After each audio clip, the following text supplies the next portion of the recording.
Good morning and नमस्कार प्यारे बच्चों। एक बार फिर से सीएसएस की क्लास में हम हाजिर हैं ओवरफ्लो प्रॉपर्टी को लेकर। ओवरफ्लो प्रॉपर्टी क्या होती है, जरा इसको हम एक बार समझते हैं। कहता है whenever the amount of content place is the HTML element is much larger than the capacity of the element then the content overflow from the element. मतलब सिंपल सी बात है कि आपने कोई एक पैराग्राफ बनाया, उसमें आपने विड्थ और हाइट सेट कर दी कि भाई इतने में ही कंटेंट आना चाहिए। अब होता क्या है कि कंटेंट उस ब्लॉक से क्या हो जाता है, ज़्यादा हो जाता है। ठीक है, जब ज़्यादा हो जाता है तो वो क्या हो जाता है, ओवरफ्लो हो जाता है। फिर क्या होता है उससे कि विच में disturb the display of the entire web page. जिससे अब क्या होने वाला है कि हमारे पूरे वेब पेज का जो लुक है, जो डिस्प्ले है, वो ख़राब हो जाएगा। फिर क्या किया जाए, तो कहता है CSS provides various overflow properties to restrict the overflow the content in an element. तो CSS आपको क्या करता है कि कुछ ऐसी प्रोवाइड करता है, फीचर्स प्रोवाइड करता है, प्रॉपर्टीज करता है कि जिसकी मदद से आप ओवरफ्लो को क्या कर पाएंगे, कंट्रोल कर पाएंगे। ठीक है, तो वो कौन कौन सी प्रॉपर्टीज़ हैं, तो जैसे कहता है स्क्रॉल, हिडन, ऑटो और विजिबल। विजिबल बाय डिफ़ॉल्ट होता है। अगर कभी आपसे एग्ज़ाम में पूछा जाए कि ओवरफ्लो प्रॉपर्टी की डिफ़ॉल्ट वैल्यू क्या होती है, तो आपका आंसर होगा विजिबल। ठीक है, अगर आपको याद रहा तो उस समय 1 नंबर आपको मिल जाएंगे। तो अब हम आपको यूज़ करना सिखाते हैं कि ओवरफ्लो प्रॉपर्टी को यूज़ कैसे करना है। ठीक है, तो आ जाते हैं हम अपने नोटपैड पे। अब यहाँ पर एक हमने डिवीज़न बनाया हुआ है, उसके अंदर एक पैराग्राफ ये लिखा हुआ है, नॉर्मली जो हम अक्सर लिखे रहते हैं। अब इसी पैराग्राफ पर हम CSS को यूज़ करना चाहते हैं कि ओवरफ्लो प्रॉपर्टी को कंट्रोल किया जाए। ठीक है, ओवरफ्लो को कैसे कंट्रोल करना है, तो पहले एक छोटा सा एग्जांपल लेते हैं हम लोग। यहाँ पर हमने एक लगाया बॉर्डर। बॉर्डर आपको पता ही है कि बॉर्डर कैसे लगाना है। बॉर्डर सॉलिड रेड 2 पिक्सल का एक बॉर्डर सेट कर दिया मैंने। इसके बाद इस डिवीज़न टैग की विड्थ भी सेट कर दी। ठीक है, विड्थ सेट कर दी मैंने, यहाँ पे मान लो कि 30%, फुल स्क्रीन का 30%। फिर हाइट पूछेगा, हाइट भी मैंने सेट कर दी, यहाँ पे मान लो 300 पिक्सल की हाइट सेट कर दी। ठीक है, इतनी चीज़ें मैंने यहाँ पर सेट कर ली हैं। अब हम आपकी फ़ाइल को सेव करते हैं, Ctrl+, और फिर हम आते हैं आपके वेब पेज पर और रिफ्रेश करते हैं इसको, तो देखते हैं कि यहाँ पर आपको कंटेंट दिखाई दे रहा है इतना। इसके चारों तरफ बॉर्डर बना हुआ है और कंटेंट है। अभी इस बॉक्स के अंदर स्पेस बचा हुआ है, तो ओवरफ्लो का कोई चांस ही नहीं है यहाँ पे। ठीक है, तो अब ओवरफ्लो हम लोग करते हैं। ज़रा ओवरफ्लो कैसे करेंगे, तो एक काम करो कि इसी कंटेंट को आप यहाँ से कॉपी कर लेते हैं और फिर इसको हम क्या कर देते हैं, यहीं से पेस्ट कर देते हैं एक बार। ठीक है, फिर सेव करके फिर से आगे आ जाओ अपने वेब पेज पे, रिफ्रेश करो जरा इसको। अब देखो जैसे रिफ्रेश किया तो ये क्या हुआ, कंटेंट बाहर निकल आया। ठीक है, तो यही क्या है, ओवरफ्लो। ये क्या है, ओवरफ्लो। मान लो और ज़्यादा कंटेंट होता है इन केस, और मैं बढ़ा दे रहा हूँ इसी में कंटेंट और बढ़ा देता हूँ, तो ये देखो यहाँ से ये क्या होता, कंटेंट पूरा बाहर आ जाता बॉक्स के। तो अगर हम यहाँ पे कोई फ़ोटो लगाए होते या कोई डिज़ाइन लगाए होते तो ये टेक्स्ट उस डिज़ाइन की पूरी वेबसाइट को ख़राब कर देता। तो आज हम लोग यही सीखने वाले हैं कि ये बॉक्स से वैल्यू बाहर ना जाने पाए। ठीक है, तो उसके लिए हम आपको कई सारी प्रॉपर्टीज़ बारी बारी से बताने वाले हैं। ठीक है, जैसे सबसे पहले एक प्रॉपर्टी का नाम है यहाँ पर, जिसका नाम है हिडन। क्या नाम है, हिडन। तो आप यहाँ पर आएँ और लिखें ओवरफ्लो, ओवरफ्लो, और यहाँ क्या कर दें, हिडन। ठीक है, हिडन जब कर देते हैं हम लोग तो क्या होता है कि जो कंटेंट, ये हमारा जो कंटेंट है जो बाहर निकल रहा है, अभी ये कंटेंट क्या हो जाएगा, हाइड हो जाएगा। ठीक है, हाइड हो जाएगा। बस इसको सेव करते हैं, सेव करके फिर से इसको रिफ्रेश करते हैं, तो ये देखो कंटेंट ही हाइड हो गया। अरे यार, तो कंटेंट हाइड करना थोड़ी कोई मोटिव है यहाँ पे कि कंटेंट हम हाइड कर दें। भाई हमको तो इस बॉक्स को मैनेज करना है ना, कि हमारा कंटेंट भी दिखाई देता रहे, कितना भी ज़्यादा हम कंटेंट लिखें। ठीक है, तो फिर इसको मैनेज करने का तरीका क्या होता है कि फिर CSS आपसे कहता है कि आप भाई नाराज मत हो, आप यहाँ दूसरी प्रॉपर्टी को यूज़ करो। उसका नाम उसने क्या दे दिया, स्क्रॉल। स्क्रॉल। स्क्रॉल नाम से ही पता चलता है कि स्क्रॉलिंग, ठीक है। सेव करके आगे बढ़ो। देखो स्क्रॉल बन गया। अब आप आराम से अपने कंटेंट को इतने ही एरिया में क्या कर सकते हो, स्क्रॉल करा सकते हो, ठीक है। That is clear, okay. फिर आ जाओ नेक्स्ट। अब ये ओवरफ्लो हो गया। अब यहाँ पे एक और प्रॉपर्टी देता है स्क्रॉल के बाद, उसका नाम क्या था, ऑटो।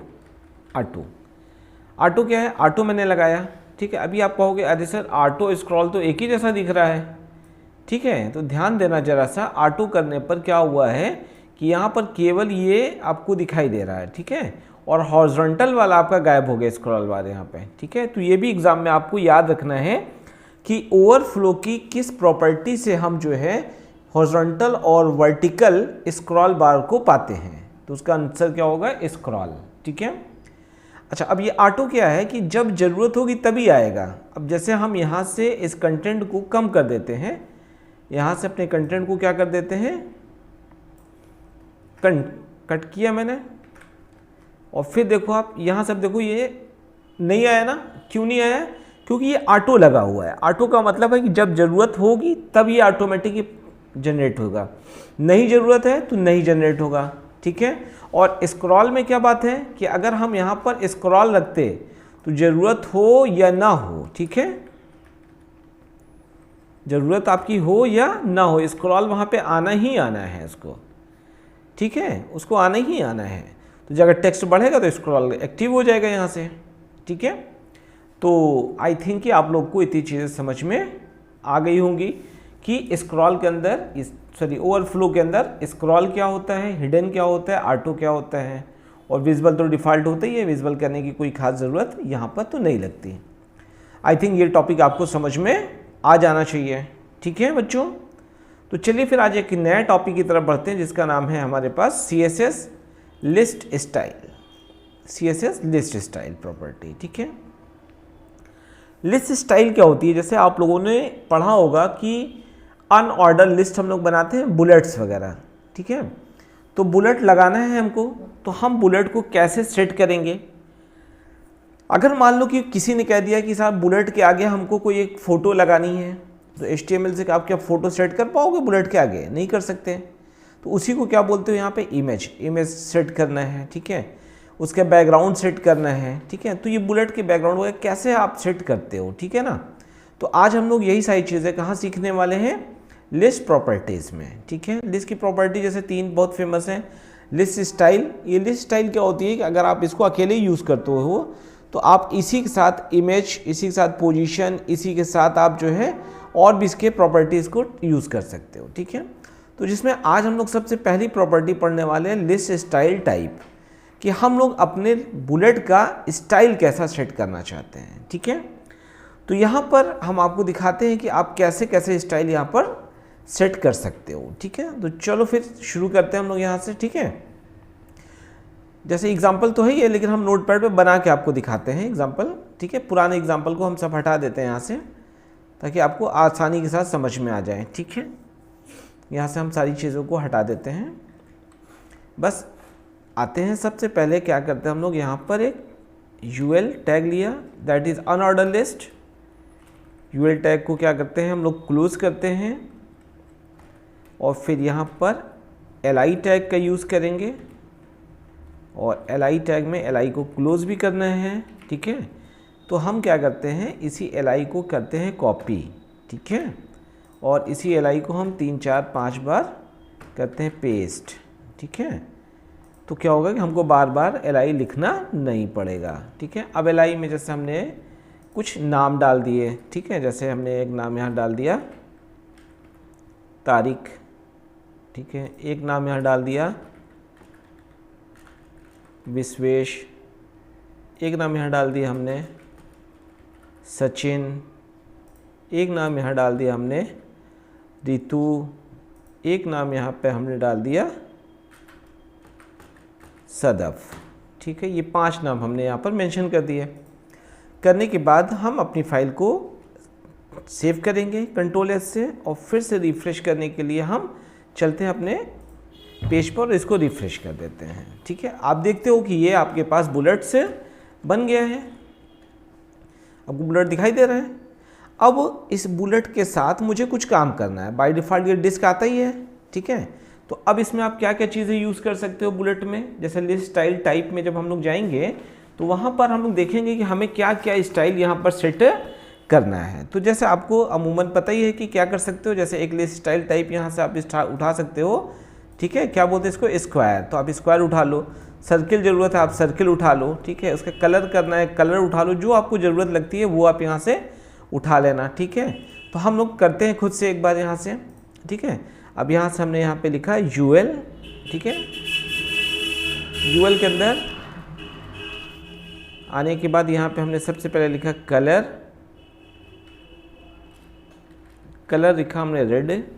ठीक है, ठीक है, बस इतना करके दिखाता, तो एक एक मैं दिखाता चलता हूँ तुम लोगों को। जैसे मैंने कलर किया रेड। ठीक है, तो अब आप देखोगे यहाँ पे कि आपके पास यहाँ पे रेड कलर का सारा कंटेंट हो गया। ठीक है, फिर रेड हो जाता है। फिर आपने यहीं पे क्या लिखा, लिस्ट स्टाइल टाइप का यूज़ करना। क्या करना है, लिस्ट टाइप स्टाइल, यहाँ पे जाना, यहाँ पे आपको क्या लिखना है, सर्किल। ठीक है, सर्किल हमने लिखा। जैसे सर्किल लिख के हम सेव करते हैं, आप देखोगे कि ये सर्किल बन जाता है। ठीक है, फिर अगर आपका मन करता है स्क्वायर करने का, तो बस आप नोट करते जाना साथ साथ इसको, क्यों मैं चेंज करता जा रहा हूँ इसे। ठीक है, करने की ज़रूरत ही क्या है, बस इसमें तो बड़ी अच्छी चीज़ है सीएसएस में, लास्ट वाला ऑप्शन ही अप्लाई होता है। तो बस हम कॉपी करते जाते हैं और यहाँ से इसको हटा के इस बार हमने क्या कर दिया, स्क्वायर। ठीक है, स्क्वायर लगा दिया। ठीक है, तो अब आप देखोगे कि यहाँ पे क्या हो जाता है, इसका टाइप स्क्वायर बन जाता है। ठीक है, अब देखो एक बड़ी कमाल की चीज़ तुम्हें दिखाता हूँ। ठीक है, तुमको लग रहा होगा कि ये यूएल टैग है ना। ठीक है, अब देखो यूएल टैग को हम ओएल टैग कैसे बना देते हैं। ठीक है, बस आप यहाँ पे जाओ, यहाँ पे आपने क्या लिखा, डेसिमल। क्या लिखा, डेसिमल। अब देखना चाह रहा तो एक बार ये देखो क्या बन गया, ये ऑर्डर लिस्ट बन गया, जबकि बनाया क्या था हमने, अनऑर्डर लिस्ट।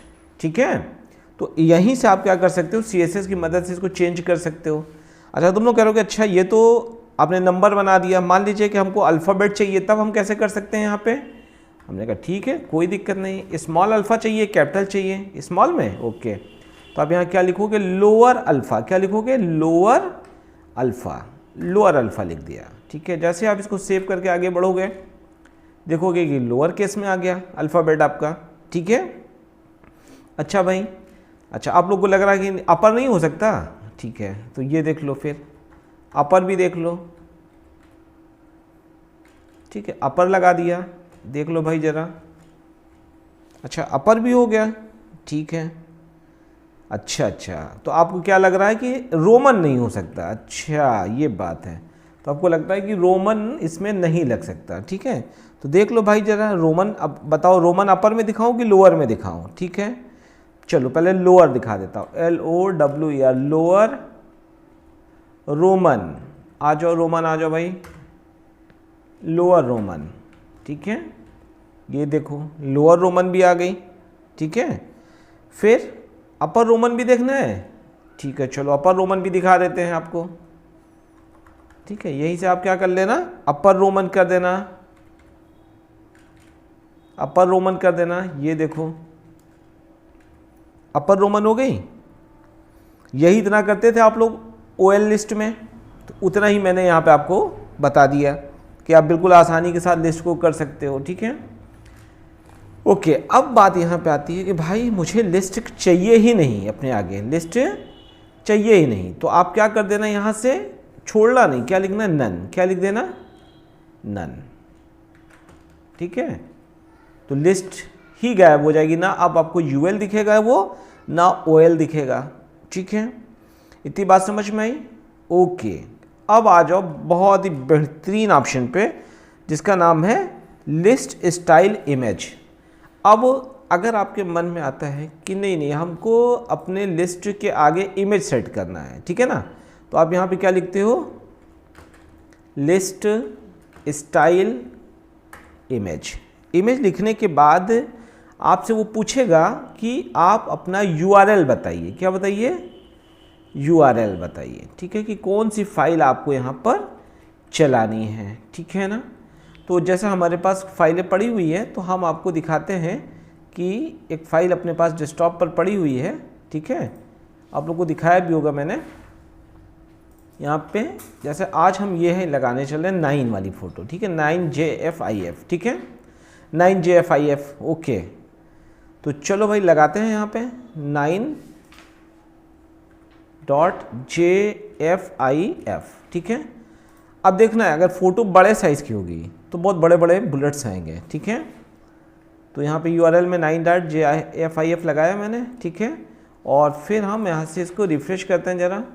देख लो भाई, एक एक फ़ोटो कितनी बड़ी बड़ी आ रही है। आप कहोगे अरे सर इसको तो लगाने का कोई फ़ायदा ही नहीं हुआ, ये तो बकवास टाइप की चीज़ हो गई अपने साथ। ठीक है, नहीं बकवास नहीं हुई। चलो देखो, इसको बकवास को कैसे सही करना है ये भी तो जान लो। अच्छा, अब जानोगे कैसे? देखो ये फ़ोटो है ना, इतनी बड़ी फ़ोटो है ना, इतनी बड़ी तो काम चलेगी नहीं, बहुत बड़ी पिक्सल है।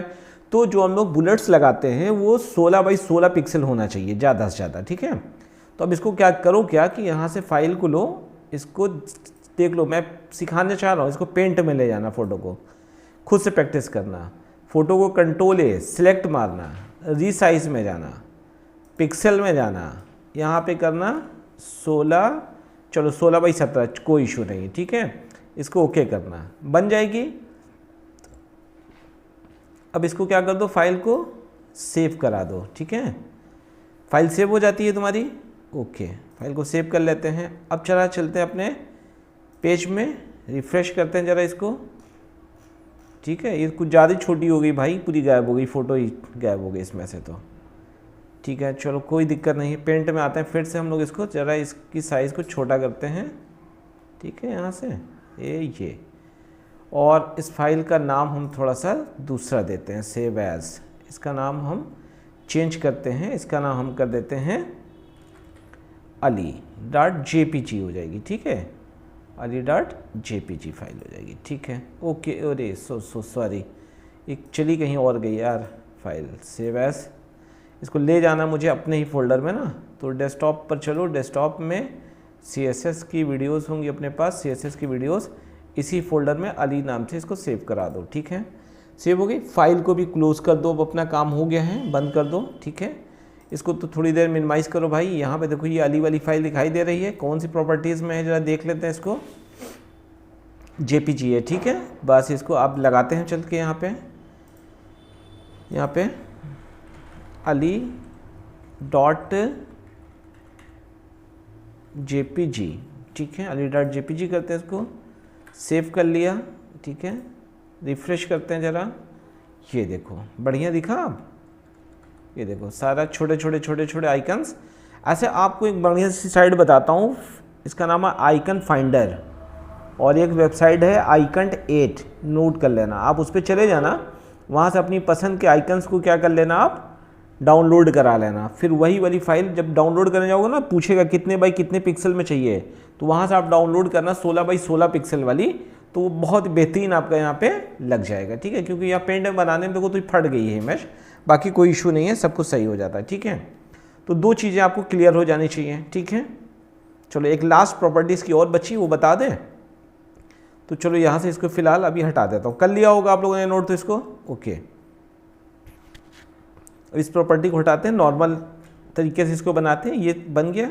ठीक है, अब ध्यान से एक चीज़ देखते जाना बस यहाँ से, कि ये देखो यहाँ पे कुछ दिखा नहीं पा रहा हूँ, फाइल के देखो ठीक सामने ये बुलेट बन रहा है अभी। ठीक है ना, दिख रहा है। अब देखो इसमें एक प्रॉपर्टी होती है पोजीशन, क्या होती है, लिस्ट स्टाइल पोजीशन। ठीक है, इसके अंदर एक वैल्यू है इसकी इनसाइड, क्या बोलते हैं इसको, इनसाइड। जैसे इनसाइड कर देते हैं इसको, तो ये अंदर की तरफ क्या करेगा, बुलेट भागेगा। देखो जो पहले फाइल के सामने था ना, देखो यहाँ से गायब हो गया, ये थोड़ा अब यहाँ से आगे शुरू हो रहा है ना, ध्यान से देखो, तो दैट इज़ इनसाइड। ठीक है, तो लिस्ट में इतनी चीज़ें आपको पढ़नी थी कि लिस्ट कैसे लगाना है, लिस्ट की पोजीशन कैसे आपको सेट करना है, और लिस्ट में इमेज कैसे बनाना है। ठीक है, तो आज इतना प्रैक्टिस आप लोग कर लें। उम्मीद करता हूँ कि आपको क्लासेस समझ में आ गई होंगी, कि आज ओवरफ्लो आपने पढ़ा कि ओवरफ्लो कैसे सेट करना है, और लिस्ट कैसे सेट करना है। ठीक है, उम्मीद करते हैं कि आपको चीज़ें समझ में आ रही होंगी। तो आप वीडियो लगातार डेली हमारे साथ बने रहिए और CSS हम आपको बहुत अच्छे से कंप्लीट करा देंगे एग्ज़ाम तक में, और सारे बच्चे उम्मीद है कि पास हो जाएंगे बहुत अच्छे नंबरों से। बस आप लोग हमारी वीडियो को शेयर कम कर रहे हैं, तो शेयर ज़्यादा बढ़ाइए, और लाइक और कमेंट्स भी नहीं आ रहे। पूरी वीडियो आप लोग नहीं देख रहे हैं, कोई 2 मिनट देख रहा है, कोई 4 मिनट देख रहा है। भाई एक बार पूरी वीडियो देखो ना, बिना स्किप किए हुए, फिर चीज़ें आपको समझ में आएंगी। आप लोग भगा भगा के मत देखो, ठीक है। Okay, thank you.